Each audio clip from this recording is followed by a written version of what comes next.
Bismillahirrahmanirrahim. Dr. Praise on the beat. Àlàáfíà.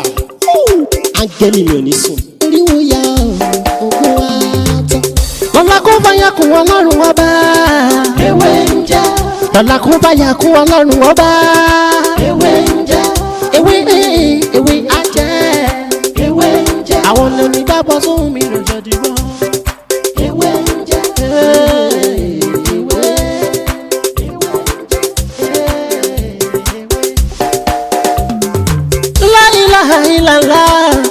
Alawalu, alakiru, asohiru, abatinu, Ọlọ́run ọba. Ìwọ ló pamọ́, ìwọ ló fara jáde. Aláràgbà yìí dániyàn, ara tó wù ọ́ dáadáa ló dẹ̀ ń dá. Èyí tó ní káwa máa. You want to send sickness to your enemies. Though this thing is very hard to do, but if you can do it, believe me, if your husband is your enemy, by the grace of God, you will know. And if your wife is your enemy, by the grace of God, you will also know. If your relative, your friends, they are your enemies, by the grace of God, you will come here and give and share me a good testimony. There are many types of enemies. Amoniseni, Faimaniseni, your physical enemy and your spiritual enemy. So today I want to teach you how to use just three materials to defeat your enemies, to send them to hell. Your enemy. See, this thing is very strong, honestly speaking. It's very strong. And by the grace of God, if they do it rightly, you will surely get the positive results. It will make your enemy to swell up. Enemy that is those enemy that they don't want you to rest. You've tried a lot and nothing seems to change. To God who made me. There are two types of this. The first one I will explain it, though this video is going to be long, and the second one I will explain it by the grace of God. So what are the materials? We all know Sodom apple. We call it bumbomu in Yoruba language, but the one that you are going to use is the one that these three that join together. The three that join together, 1, 2, 3 that join together like this. That is what you are going to use. We call it isubumbumu. In English language, they call it Sodom apple. It's very common. It's very common over there. In my previous video, I explained how to use the dry one to cure fibroid. So today, I want to explain how to use the fresh one to defeat your enemy. Any enemy that they don't want you to rest. Whenever you see your enemies, when you are using this, you see your enemy, the enemy that don't want you to rest. You know that something has already happened to them. So how to do this? This is Ikwobo, right? This is Ikwobo. It's very, though it's not easy to recognize, but when you get to all this Eliwioma, you just tell them that you want to buy Akwa Ikwobo. It's very thick in nature. Have you seen it? Very thick. There are two types of Ikwobo, the male one and female one. If you want to use the that will make it very effective, just buy the male one. This is the male one. Have you seen it? It's very cost now. Like this one is 500 naira here in Nigeria. 500 naira. So you are going to grind this Ikwobo to become a powder. Grind it very well. So then after that, you now grind this one. You put it and you grind it together. Grind it together to become a powder. Make sure that you grind. Though it's very hard to grind. I've done it several times. It's very hard because there are some wood like this one inside, like this one inside. But if you can grind it to become a powder, then it's good. So after that, you now mix it with soap. Mix it with enough soap that you can use with your family, with your children, with your wife and your husband. mix it together. So the snail, this one, then you will break the bottom of this snail. You break it. You now use the water from this snail. You use it to mix the soap very well. You mix it very well. Please don't eat the snail. Don't eat the snail. um No matter how it's big, don't eat it. Go and throw it away. So you don't have anything to do with it. Then now put the soap inside the plastic rubber. So you use the soap to bathe all over your body, most especially in the night before you sleep. You can also use it in the morning before you sleep. That is the first one. So the second one is just the same thing as this, but you are not going to use the snail water to mix it. So what are you going to use to mix it? That one is very, very, very dangerous. Believe me, anyone that is trying to do something to shoot you spiritual arrow, to do something bad with you, they want to do something against you. By the grace of God, you will just heard that they sick and they started swelling up. That is the first one. That is how that one is also work. But this one is different. This one is even more power than the first one I explained. So how to do the second one? The same sodium apple, you will grind it to become a powder. You grind a pulp with it. You now mix it with soap.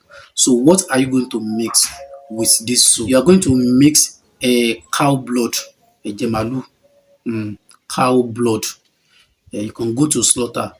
Just tell them that you need cow blood. You use the blood to make the soap. Put the soap inside the plastic rubber. You can beat it in the night, but make sure that you beat it in the night alone. If you beat it in the night, don't beat it in the afternoon or in the morning. That is how to use it. By the time you use this soap for at least for a month, the grace of God will share me a good testimony. By the grace of God, that is how to do it and that is how to use it. If you really love this video, you like it, you like this content, you love it, please don't forget to subscribe to this channel and don't forget to comment and share this video to others. You can also join me on Facebook, on my Facebook page. If you check the description of this video, you see the link. When you just press the link, you automatically join my Facebook page. So it's mo mú wá ní òní ni bí a ṣe máa ń lo ìgbín, èso bóńbómú, ìgbín àti epo ọ̀bọ̀. Ṣé rí iṣẹ́ aṣẹ́ta wàláhì ò dáa. A kàn mọ̀ ni. Gbogbo nǹkan náà ṣáà ni owó yìí náà ni. Gbogbo nǹkan náà tá à ń wá nìyẹn, owó. Ká kó pépà sínú àpótí kó di billions of money. Ṣé rí wọ́n ní ẹ̀mí gígùn ní ń sànyà. Ẹ̀mí gígùn ní ń sànyà. Ọlọ́run wà. Ọlọ́run wà. Bẹ́ẹ̀ sì ni Ọlọ́run fi agbára sí ara ewé àtegbò. Ọlọ́run bí ayé tá a wà yìí, kí Ọlọ́run kó máa ṣàánú wa. Èyí tẹ́mi rọra mú wá gan lénìí yìí láṣẹ Ọlọ́run. Tí mo ra ṣàlàyé iṣẹ́ tí mo máa ń lò dáadáa ni. Màá sì tún bẹ̀rẹ̀ sí ní màá tún ṣe iṣẹ́ yìí láìpẹ́ fún ara tèmi àti fún àwọn ọmọ àti aya. Ṣé rí aṣẹ́ta wọ́n lẹ́mí gùn ní ń sànyà. Tí ẹ̀mí bá gùn, gbogbo nǹkan tó lérò pé o lè ṣe wá ṣe. Bẹ́ẹ̀ ni. Tí o ń lo aṣẹ́ta tó tún ń lo àwọn nǹkan míì bóyá ọrọ̀ ajé ni o tó ń lò mọ́. Lágbára Ọlọ́run gbogbo nǹkan tó rí pé agbára ẹ̀ ò tó, táwọn ọ̀tá ti fi ẹsẹ̀ yẹ̀yẹ́ lórí ẹ̀, gbogbo ẹ̀ wá tó wá tún jù bẹ́ẹ̀ lọ. Wàláhì wá tó wá jù bẹ́ẹ̀ lọ. Ṣèbí ẹni tí ó bá ní àlàáfíà, ṣèbí òun ló ń ṣe nǹkan táyé sì ń wò tí wọ́n sì ń rẹ́rìn-ín pé ó ṣe nǹkan tó báyìí. Tálàáfíà bá ti tán lọ́rọ̀ èèyàn, ó kù pé Ọlọ́run ni ó mọ̀ sọ. Àìsàn tí ó ṣe ẹnì kọ̀ọ̀kan wa, Ọlọ́run ò ní jẹ́ kí ó ṣe wá, kò ní ṣe wá tọmọtọmọ, tayátayá, tẹbítẹbí, taratara. Ẹ rí èyí tí mo lè ní aṣẹ́ta ni àwọn èèyàn tó bìlífù pé táwọn bá ń lo aṣẹ́ta ó máa ń dí ọ̀nà máwọn. Irọ́ ni. Ẹ má jẹ́ kí wọ́n máa parọ́ fún yín. Wàláhì irọ́ ni. Pé aṣẹ́ta ó máa ń dínà irọ́ ni. Ṣé rí aṣẹ́ta gan tó máa ń ṣínà fún yàn ni. Aṣẹ́ta máa ń ṣínà ni. Mo máa ń mú àwọn àpẹẹrẹ kan wá fún wa tó jẹ́ pé ó máa ń dùn mí pé bóyá àwọn èèyàn ó understand ni àbí ká sọ pé irọ́ ni ó ń pa ni. Ṣé rí ọ̀tá méjì ló wà.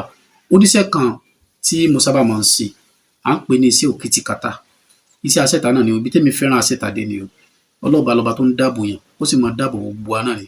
Ẹni tó lọ iṣẹ́ aṣẹ́ta o, ẹni tó wá sọrí o, tó ṣe gbogbo ẹ̀ náà o, ó ń rawọ́ ẹ̀bẹ̀ sọ́dọ̀ náà ni pé Ọlọ́run má jẹ́ kí ipa ayé kó ká mi. Ipa ayé ò ní ká wa tọmọtọmọ, tayátayá, tẹbitẹbi, taratara. Pàápàá jùlọ àwa tí ó jẹ́ pé àka nǹkan kún àwa alákọ̀wé, ayé ò ní mú wa. Àdúrà tá a mọ̀ sí náà nìyẹn, ayé ò ní mú wa. Ọlọ́run ní fi wálẹ̀ fàyè mú. Tó bá sọ pé ò bínú ẹnìkan, tó bá yẹ pé lómi bínú tiẹ̀ ń kọ́, àní dààmú lágbára Ọlọ́run. Tó bá sọ pé ò bínú ẹnìkan, tó bá rá àwọn wèrè tó yẹ pé wọ́n bínú ẹ̀ ń kọ́, tó yẹ pé nǹkan tí wọ́n fẹ́ kó ṣẹlẹ̀ sí ẹ. Ẹlòmíì dẹ̀ ní àṣẹ tọ́lọ́run ti fẹ́ lómi látọ̀run wá gan láì lóògùn. Tó bá ní kí nǹkan burúkú ṣẹlẹ̀ sí ẹ, ó máa ṣẹlẹ̀. Àmọ́ wọn náà ò ní fara tiẹ̀ sílẹ̀ ni. Tó bá rò èrò burúkú sí yàn, tó bá ń rò sí ẹ ń kọ́, ló fi dá kí èèyàn máa lo aṣẹ́ta. Nínú gbólóhùn iṣẹ́ yẹn tá a bá ti ṣe, a máa ń gbé odidi adìẹ kan lé lórí ni. Tá a bá ti gbé odidi adìẹ òye kan lé lórí, òun ló ní òkìtìkàtà apẹranmọ́wọ́bẹ̀. Ìwọ lọkọ amọ́nisẹ́ ni. Ẹ máa gbọ́ o. Ìwọ lọkọ amọ́nisẹ́ ni. Ìwọ lọkọ afàìmọ́nisẹ́ ni. Ìwọ lọkọ aṣenibánidárò. Ìwọ lọkọ ẹ̀yin náà gbọ́. Ẹ wọ́n ṣe ka àwọn ọ̀tá yẹn. Ọkọ amọ́nisẹ́ ni. Ọkọ afàìmọ́nisẹ́ ni. Ọkọ aṣenibánidárò. Àwọn ọ̀tá pọ̀ lé ayé yìí. Sẹ́rí gbogbo olùṣẹ́ bẹ́ẹ̀. Sẹ́rí sẹ́yìn tó bá ti wá, tá a bá ti gbádìí lórí, ó máa mú ìjà adìyẹ fúnra ẹ̀. Tẹ́jẹ̀ yìí tá adìyẹ yóò kú fínfín. Tọ́dẹ̀ yẹn bá ti wá kú, ọ̀sẹ̀ yẹn wá ti di wíwẹ̀. Àwọn sí aṣẹ́ta nìyẹn tó yẹ kéèyàn máa lò dáadáa. Ṣé wá rí eléyìí? Tí a bá ṣe, tí ọ̀tá kan bá ya wèrè tó bá lóhun àbí kan tó fẹ́ máa dà wá láàmú, ẹ gbọ́ pé síìkì tó wú. Wọ́n á gbé lọ́sibítù, wọn ní rí nǹkan tó ṣe. Kí la fẹ́ wá? Bóńbóń mẹ́ta tó sopọ̀ báyìí. Ẹ jẹ́ ká gun kó kúnná.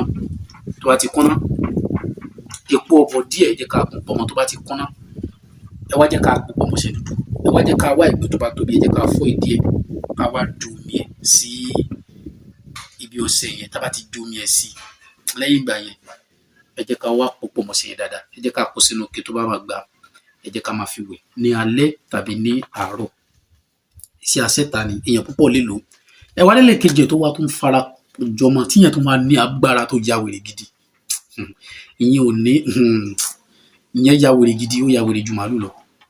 Ṣé rí èso bóńbómi náà ni tá bá ti gun, tó bá ti kúnná, pẹ̀lú èpo ọ̀bọ̀ tá bá ti gun, àwa pò pọ̀mọ́ ṣe dúdú. Tá bá ti pò pọ̀mọ́ ṣe dúdú, ẹ̀jẹ̀ màálù tí wọ́n pa lóòjọ́, ẹ jẹ́ ká lọ sí slaughter ká gbẹ̀jẹ̀ màálù láàfin po ọṣẹ yẹn. Tá bá dẹ̀ rí ìtàn pa lóòjọ́ náà, ẹ jẹ́ ká lò èyí tó bá wà lé, kó tó di pé ẹ̀jẹ̀ náà ti bàjẹ́ tó bá domi. Kó tó domi, ẹ jẹ́ ká tètè dó, ká wá pò pọ̀mọ́ ṣe yẹn, ẹ jẹ́ ká kó sínú gbá. Tá bá ti kó sínú gbá ọlọ́mọrí àbí ké, ẹ jẹ́ ká máa wẹ̀ ní àlálẹ́ ká tó sùn. Ẹ má jẹ́ ká wẹ̀ lọ́sàn-án, ẹ sì má jẹ́ ká wẹ̀ lálẹ́. Kò jù bẹ́ẹ̀ lọ. Lágbára Ọlọ́run, ipa yìí ò ní ká wa. Ẹ̀yin náà máa ṣèkà fáyé. Torí pé ẹni tó bá gbìn ìkà, dandan ni kò ká ìkà. Ẹ wọ́ ọ̀rọ̀ mi lójú báyìí lọ. Ìbílẹ̀ lọ́mọ yín, àbúrò yín, olólùfẹ́ yín, Dr. Mutiu Ọlátìbóyè táyé mọ̀ sí Wẹ́ńjẹ́. Tó bá dìgbà mi, àtúmọ̀ mi tuntun yàtọ̀ sí ilé ìwà. Ẹ má gbàgbé láti subscribe sórí ètò yìí. Kí lè fún wa ní ọ̀pọ̀lọpọ̀ àǹfààní lórí àwọn kọ́mẹ́ntì àti ṣàtì èyí tàti ṣe, torí pé èyí àti ṣe pọ̀ ju èyí àti ṣe lọ.